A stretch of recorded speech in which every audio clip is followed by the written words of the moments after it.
Don't worry, yo. Frank will make it sound smart. What's up, everybody? Joseph here, and in this, Hi. that's it. Hi, this is Ariel. That's Ariel. Hey guys. Yeah. So, we're gonna do a little podcast thing. We're gonna do a little talk about something that we have behind the scenes been. By the way, Ariel's a good friend of mine and a fellow creator. So Hey, how's it going, guys? Follow my Instagram at TRAUXCHEZ Chochez.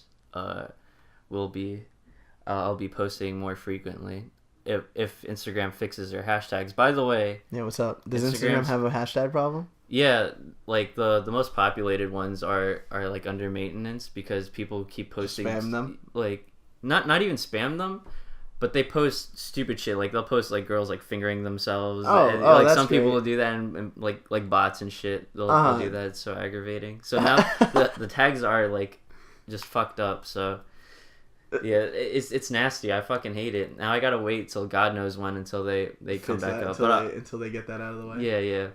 But anyway, so Yeah. So follow that Instagram. so fucking alright. So Don't Hug Me, I'm Scared is Also, over. the links will be in the description for everything we talked about. Yeah, Don't Hug Me, I'm Scared. So we've been obsessed with this since 2011, right? Since we were in 11th grade. 11th and now grade. it's fucking over. back in social studies class. Yeah. Miss whatever her name was. Yeah, it's finally done. Supposedly, I still have a little inkling that the channel's still gonna be going. But Don't Hug Me, I'm Scared is supposedly done. So Ariel, let's get right into it. What'd you think about it? I thought it was a little bit convoluted and crazy because most of it was about Red Guy, and we don't really understand what's happening at first, but then until later, towards the end, everything kind of just clears up a bit. Yeah. You can tell that it's not a dream. You can get that out of the way. Mm-hmm. But it was, I don't know, it was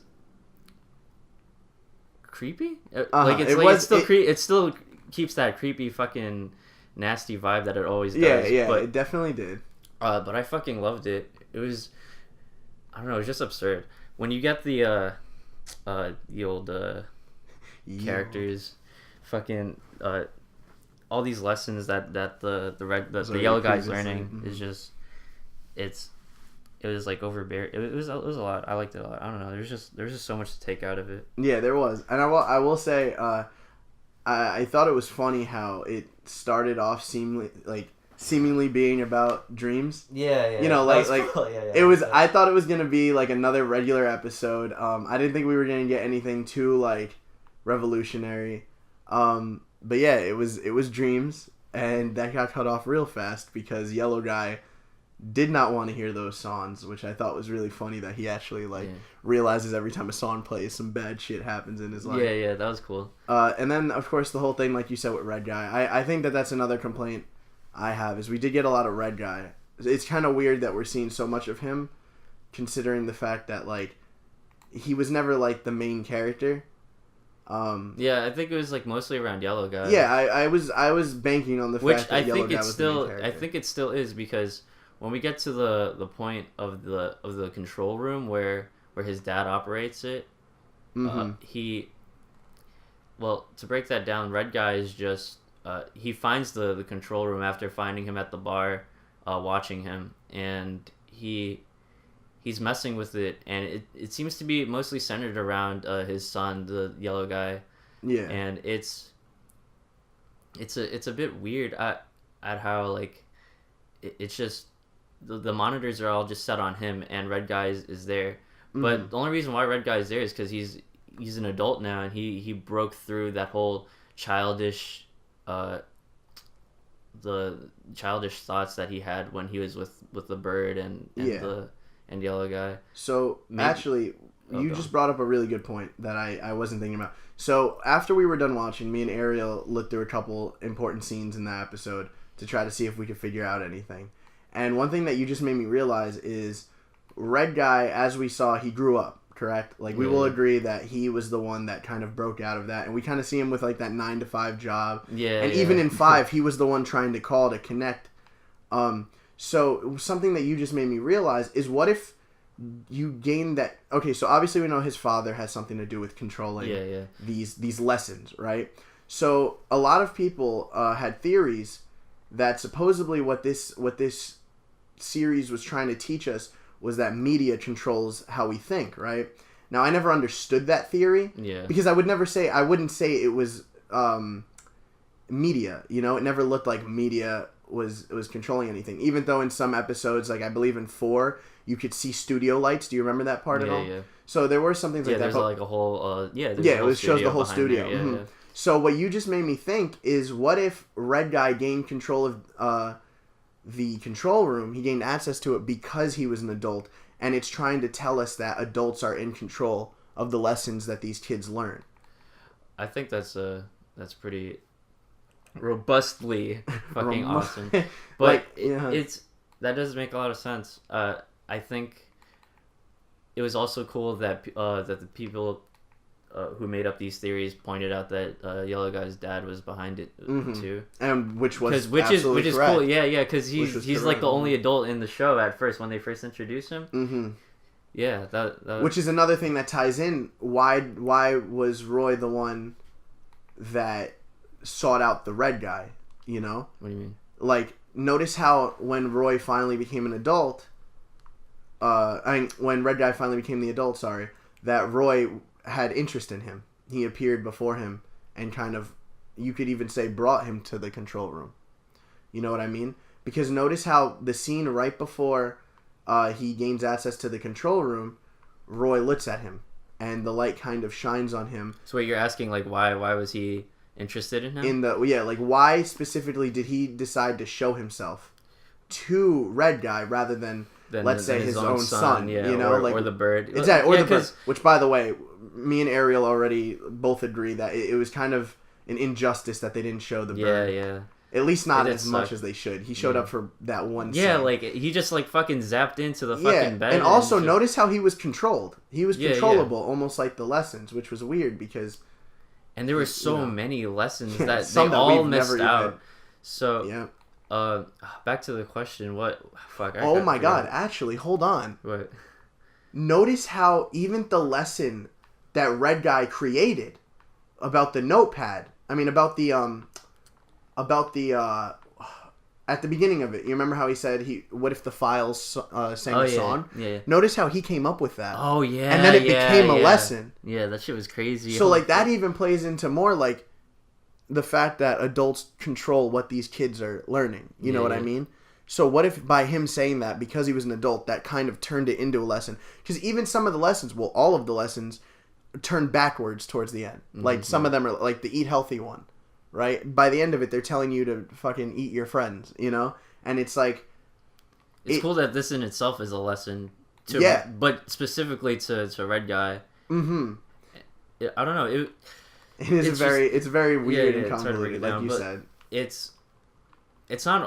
I don't think it's over to go back to the beginning. Like, it's just...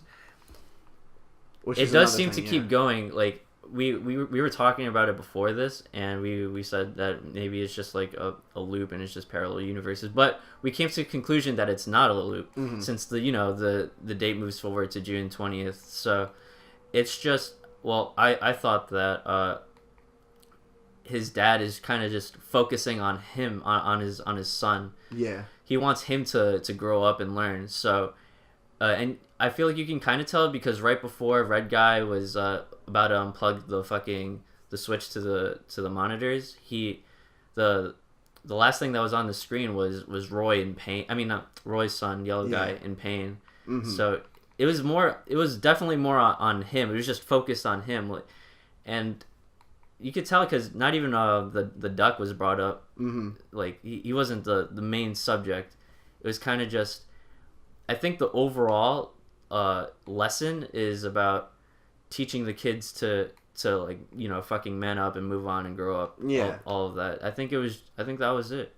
Yeah, I agree with you on that. I think, and like that was something that I always thought the series had something to do about was growing up, because of course when Red Guy Red Guy being the first one to leave, we see that. The next time we see him, of course, is when he's at the phone booth with his with his trench coat looking like he's about to shoot a school up. Yeah. But he gives off a more mature look, you know, and you could really tell that he kind of broke away from his friends. But then, of course, in this episode... Yeah, he's just trying to reach them. He wants to reach them again. And we see that there's kind of regret... for, like, moving on into Mm-hmm. this, it's the old adult life. And of course, I think that in it of itself is proof that it's about growing up. Because, of course, we all have those regrets of, like... Yeah, like, we all just want to go back and yeah, exactly. We all... play video games with our friends exactly, and shit, exactly. and all that. And Red Guy was living proof that that was a thing. He's working a job now. And when he gets on the stage and he sings the first song from the first video, and that's just him missing that. Yeah, exactly. And of course everyone else is too at this point grown up. You know. Yeah, they all represented his growth as an adult, like finding everything boring, which is something that was brought up constantly. Like all the other Red Guys are like, this is pretty boring. Yeah, exactly. And what's funny is that what they found boring, what they found boring was, of course, what the kids would have found fun. Yeah. And that's just it's funny because they all just have like the same regrets. They're all just representations of him. Yeah. Of his like of what they're missing out on, you know? Like, okay, so Red Guy himself was just, you know, missing out on hanging out with his friends and being ignorant and childish. Mm-hmm. So all the other the audience and the Red Guys themselves, they could also represent that, but they just want to be cool and fucking they just want they just want to stick to regular adult stuff. Mm-hmm. Adult life. You could tell because, well, in my opinion, because they're still wearing clothes while the main Red Guy is just, you know, finally he's just butt naked on stage. Yeah, I think that's it's a metaphor for that, or no, I definitely agree that it could be a symbol and a metaphor. Another thing is, I find it funny that every other adult in that situation looked like Red Guy, because it kind of shows the conformity of getting older. Because unfortunately, for all you young ones out there, you do need to conform to be an adult, because there are just certain things that you can't do. You can't be a child forever. You can't act childish unless you want to be a comedian or something. But what it kind of showed was Red Guy's not special, you know? Yeah. He's just like everybody else, and everyone else there is doing what they need to do, and so should he. However, his attitude and acting like a child towards the end was kind of proof that he understands and that he remembers what he went through, which I thought was important. What also gave off that very serious vibe was when the aspect ratio changed. Yes. I've only very recently looked into like aspect ratios and all of that editing and stuff, and it's when they change it to, what is that, 16:9 or something, and which is usually widescreen. Widescreen. Yeah. It really just changed the mood and the office setting. 100%. Because when you I forgot what the cut was before that. Was it Yellow Guy in his room? It was Yellow Guy in his room, yep. So and also, real quick, not only did the aspect ratio change, as Ariel said, but when we were in Yellow's... Yes, when we were in Yellow Guy's room... Just colorful it was a colorful blotches of I got a children shit. It was colorful, but also what I noticed was it was on a Fitz camera. It was a single It was a single camera, but once we got into Red Guy's scene... Notice how the cinematography changed. We had different camera angles. And everything was just gray. It was more white. muted. Yeah. Which was, I thought, fantastic. I even said that was to Ariel, fucking awesome, I even said to Ariel, the moment he pointed out the aspect ratio change, which, if you watched it already, and we're assuming if you're watching this you already did, you'll catch it too. It's very, very, you're going to catch it the moment it happens. But I even said to Ariel, I was like, this cinematography is fantastic. Yeah, absolutely. I couldn't agree more. And we've never seen that. She was so fucking awesome. Those were the exact noises he made. It was, in my opinion, we were reading the comments afterwards, because me and Ariel, like I said, we've been following this since the first one came out. I remember the day we found it. It's Father's Day. It is Father's Day, which is really fucking funny. Holy shit. That was not scripted. That was a realization that just happened in Ariel's mind. Shit. That's crazy. That's fucking weird. Oh my god. Of course, if you guys don't understand what we're going insane about, Roy is in fact, Yellow Guy's What father. a fucking coincidence. Which is man. Is it a coincidence or I don't. I that's can't the tell. thing. I don't June think you can break 19th that down. No, June no, no. 19th was always set up. But like, from I don't episode think. 1. I don't fucking know if they meant to do that from the beginning because okay. They didn't I even used know to it was follow, going to be a series either. Yeah, no. When we first saw it, you know, like we saw when Don't Hug Me, I'm Scared first came out, you know, and I don't think It was they a were one going and to be done thing. successful. Yeah. With their Kickstarter. Which at the time there wasn't even a Kickstarter. Yeah. They just thought it was going to be that. Yeah, but that's what I'm saying. Like, what if it is a coincidence? You know, but I don't know. Maybe they just wrote it there. You know, just in case. I don't know. Maybe they were just looking into it a bit and just wanted to create this universe. Yeah. Speaking of which, we should move on to the end of it. Yes. Okay. So again, assuming you guys watched it, at the end we do get a scene that kind of breaks away from.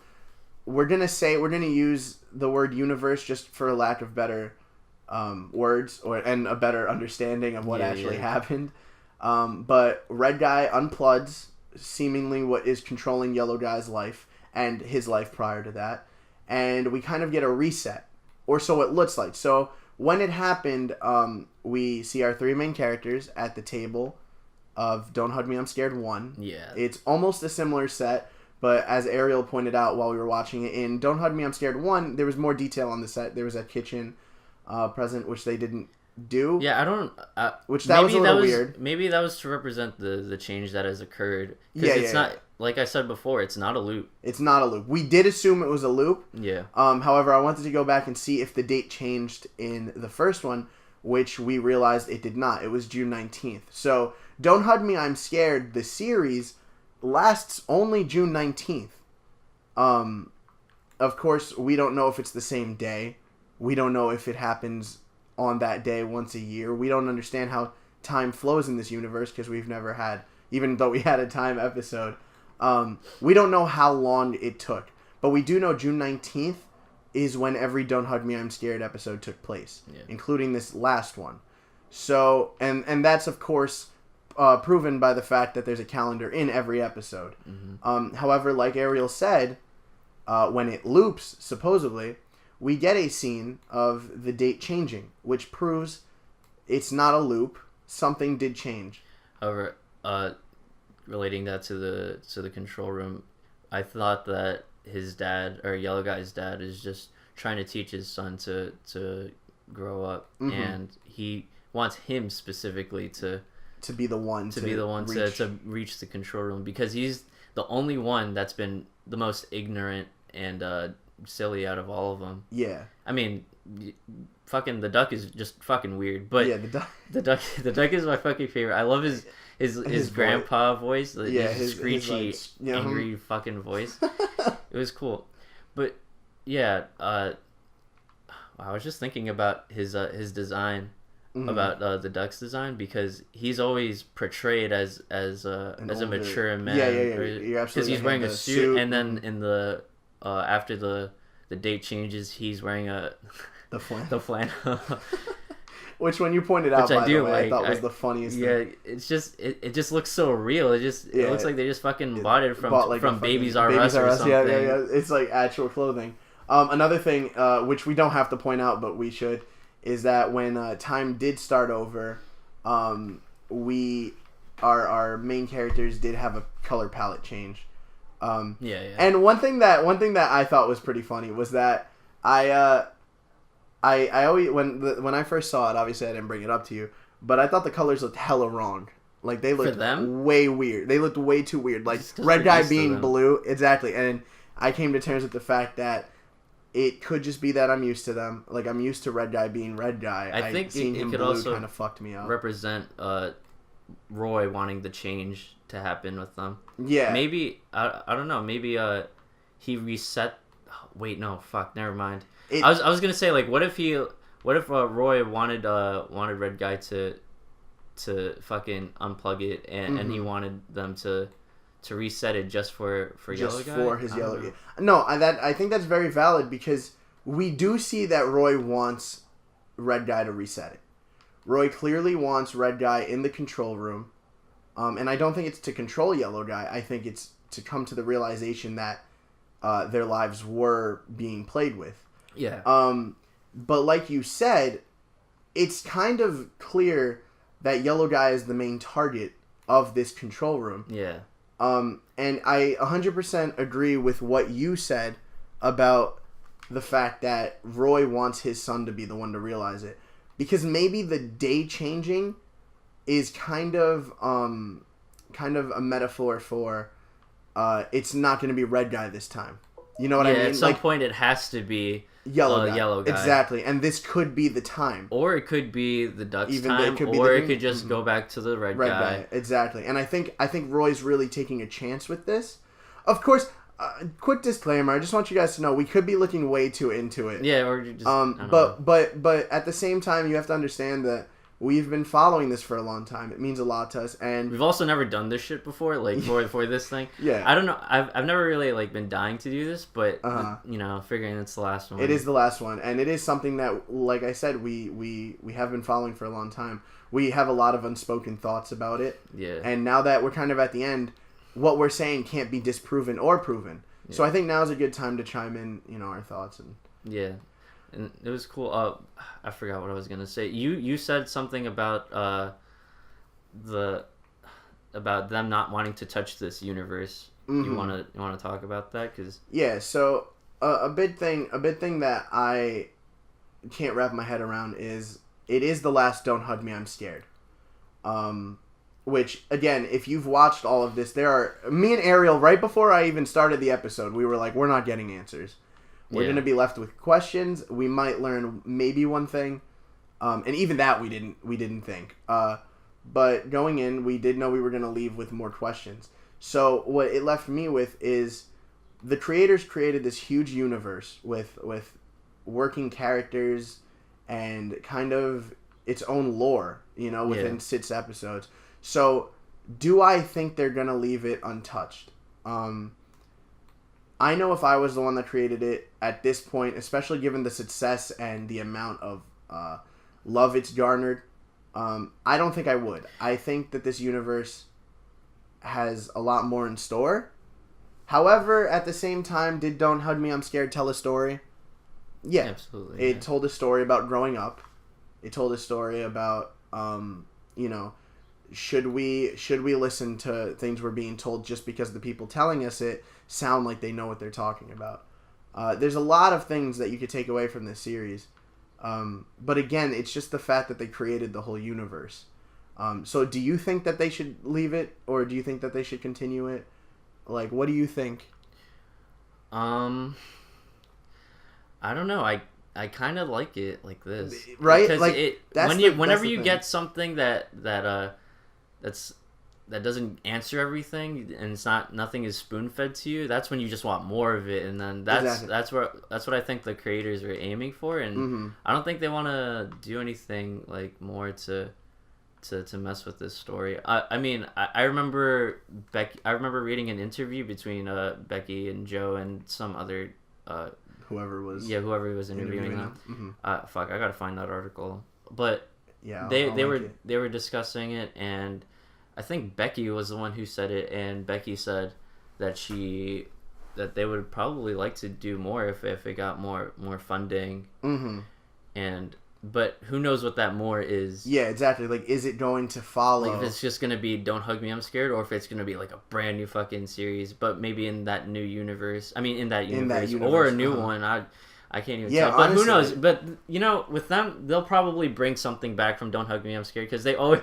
in the episodes, they always do it. You get the fucking... You get the guy's head from the 3rd episode at the bottom left corner of the bedroom in Roy's room. I mean, in the Yellow Guy's room. And the painting, the painting of the boat. There was a lot of things. Yeah, just all of that. Pause on the room at the end of this. You'll find everything. There's at least one thing from almost every episode. Yeah, so that's very cool. And awesome. Yeah, like you said, they're very meticulous with the things that they do, and I don't think they will continue Don't Hug Me, I'm Scared unless that was what they wanted to do from the start. You know what I mean? I don't think they're going to do it just to do it. They did want to do that because every time they came up with the fans came up with what topic they were gonna discuss. I mean, or cover in the next Don't Hug Me I'm Scared. All of them got it wrong. Like, yeah, no, exactly. no one ever really gets them right because not only is it like a broad thing, but maybe they just maybe they were writing everything from the beginning. Maybe they stuck to their own ideals. And kind of just pushed through, hoping that they would get funded. Yeah. Honestly, there's not much to talk about this since the episode. As much as there was that happened, it was probably, in all honesty, Ariel, and I don't know if you're gonna agree with me, but like really thinking about it, it was probably the most straightforward episode we've ever had. I agree. It was it was the least confusing. It wasn't really the most musical one. Yeah, it definitely wasn't musical. It was very story driven. Yeah. And I think that was the point. I think the point was to cognize the fact of this whole universe is almost maybe set for Yellow Guy. Exactly. And I mean, that's just proof of it. But that's also why I feel episode 6 does fit in with this universe so well. Because to me, episode 6 kind of shows that everything that happened thus far happened for a reason, and it was all thought out from the beginning, and we weren't getting just some stupid made up story episode by episode. Yeah. Clearly there's a narrative, even if we're too dumb to figure it out, or maybe, you know what, maybe we hit it on the head. Yeah, right. I don't know. I'm sticking to this theory. I know other people come up with other things, and I think every theory would be right. Yeah, I think that's the beautiful thing about it. Yeah, because they're not, like I said, they're not spoon feeding you or just telling you everything straight up how it is. They're letting us, be creative about it. Exactly. So, I guess as like one last question, what and you could definitely. This is the last question I want to ask, but it's also, I think, something that you could talk about in length, and I would like that. What is your favorite Don't Hug Me I'm Scared episode? Oh, yeah. Oh, fuck. Let's see. I usually like the songs, but my favorite in particular, maybe... Wow, fuck you. I wanted to ask this the moment you were like, hey, let's talk about Don't Hug Me I'm Scared. And I wanted to make sure you didn't have the answer until I asked you on the recording. Bro, yeah, completely, 100%. I did love the song for the first one, but I'm not gonna say that's my favorite. I think Time was my favorite because that's when they introduced Roy, and my friend and I would always like laugh because. Or pull up the joke that Yellow Guy said that, oh, I'm friends with my dad. And the song itself was pretty nice too. I liked it. It was a good song. And the animation was, I don't know, it was different from the other ones, especially with that part with that kid that made no fucking sense. Oh my god. I can't understand the meaning of that. I watched it like, I don't know, 7 times and I can't pick it apart. It's just there. Yeah, honestly, I'm pretty sure they just put that there to fuck you up. But I like that one a lot. Oh, but then what was the one with the computer? That was my favorite. No, that one's my favorite. The internet? The internet. Yeah, the time one is my second one. Internet was probably the creepiest. I love that one. That was the funniest one, and I really liked the music. The budget was crazy. Also, yes, the music. That episode's music was very, and I love that we actually got to hear a little bit of it in this episode. Well, we got to hear a little bit of all the songs, but the 3D animation that they got with it too. I love that. That was CGI done really well. Shit, that was also, in this cool. episode, we got some 2D animation for the Dream song. That was cool. Which was really, really well done. I like the eyes. It was like Family Guy looking. Yeah, it was very. I was thinking the same fucking thing, Ariel. No joke. And we did not talk about that at all. At all, yeah. Yeah, it was very Family Guy looking. Especially the clock. Not the clock. The globe. I don't think I'm remembering the horse correctly, but that shit. I think didn't it have its mouth on the side of its face? And that both was of its so eyes, funny. both of its eyes too. It had like a complete Adventure Time like side face. It was so funny. I loved it. It was very well animated. I wonder if they got a studio to do it or if I doubt one person did it. I really doubt one person did it, but it does look great. I think Joe is like the director for the animation. Mm-hmm. So I don't know what both of their. I know that they obviously both work on it, but I'm not sure the importance of. Maybe I think Becky does the props and the puppets. Yeah, I think control of that. and which are also fantastically done. I mean, some of the most high budget puppets I've ever seen. I loved Roy's arm at the end. Oh yes, the that was extendo cool. arm. Yeah, that was very well done. Yeah, I mean, Internet was a great one, but like I told you off camera, off recording, my favorite one will forever be the food. Just for that one verse from the fucking can.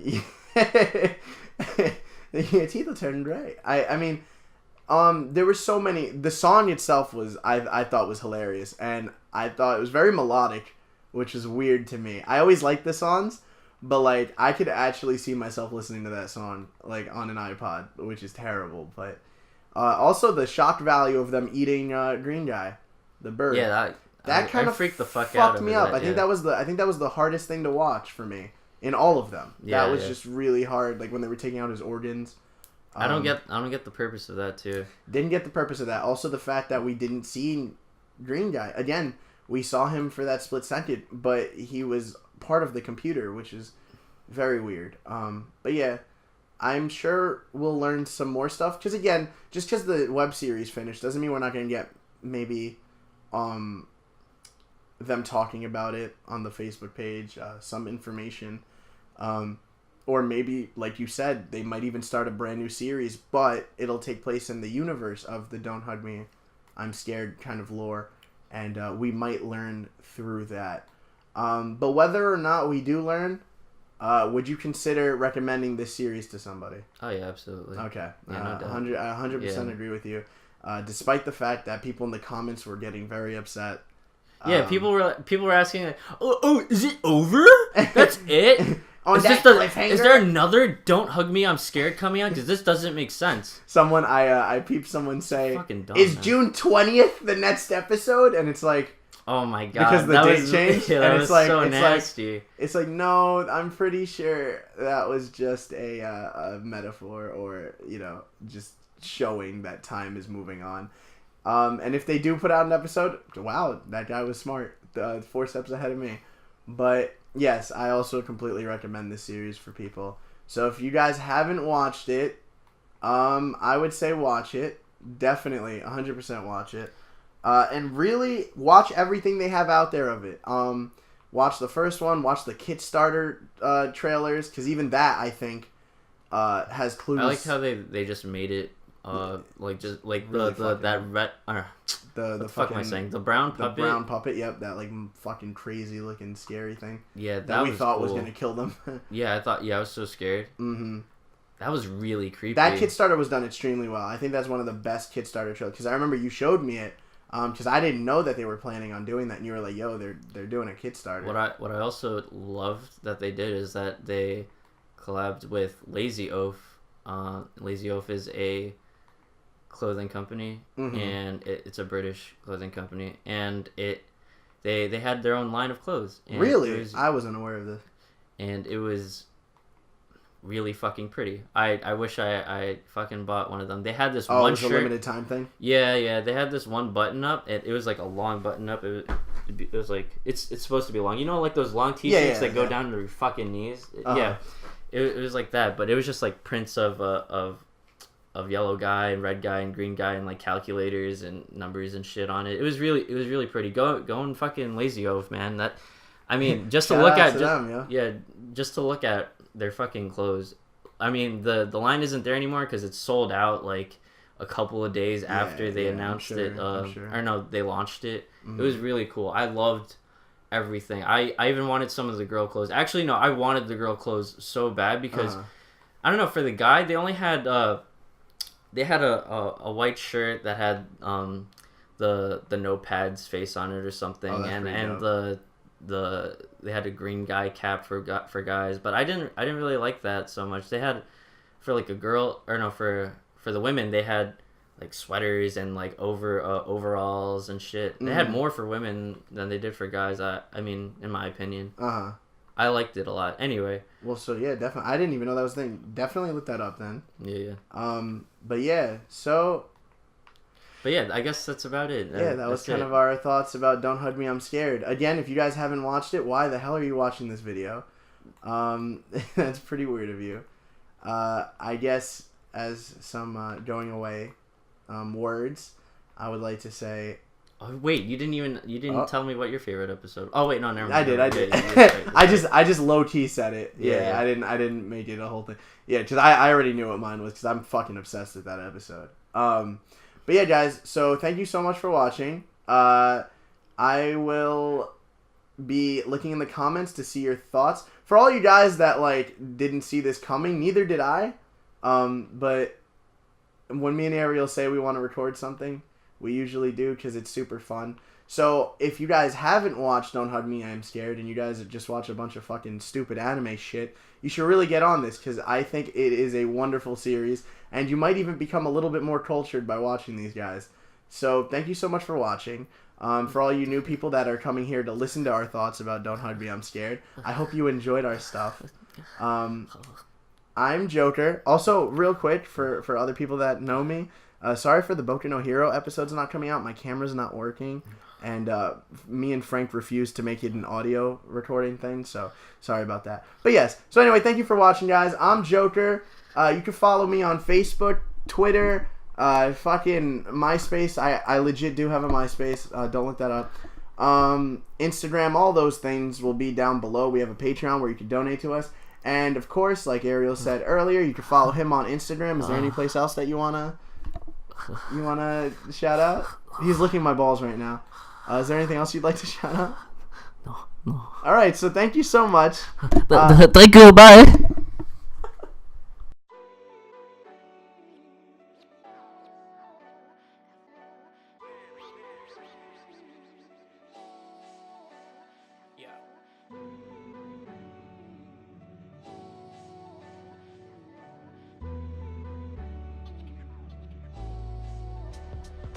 To be real, I honestly don't know how I feel, cause I've been hermited as fuck, trying to be a man of steel.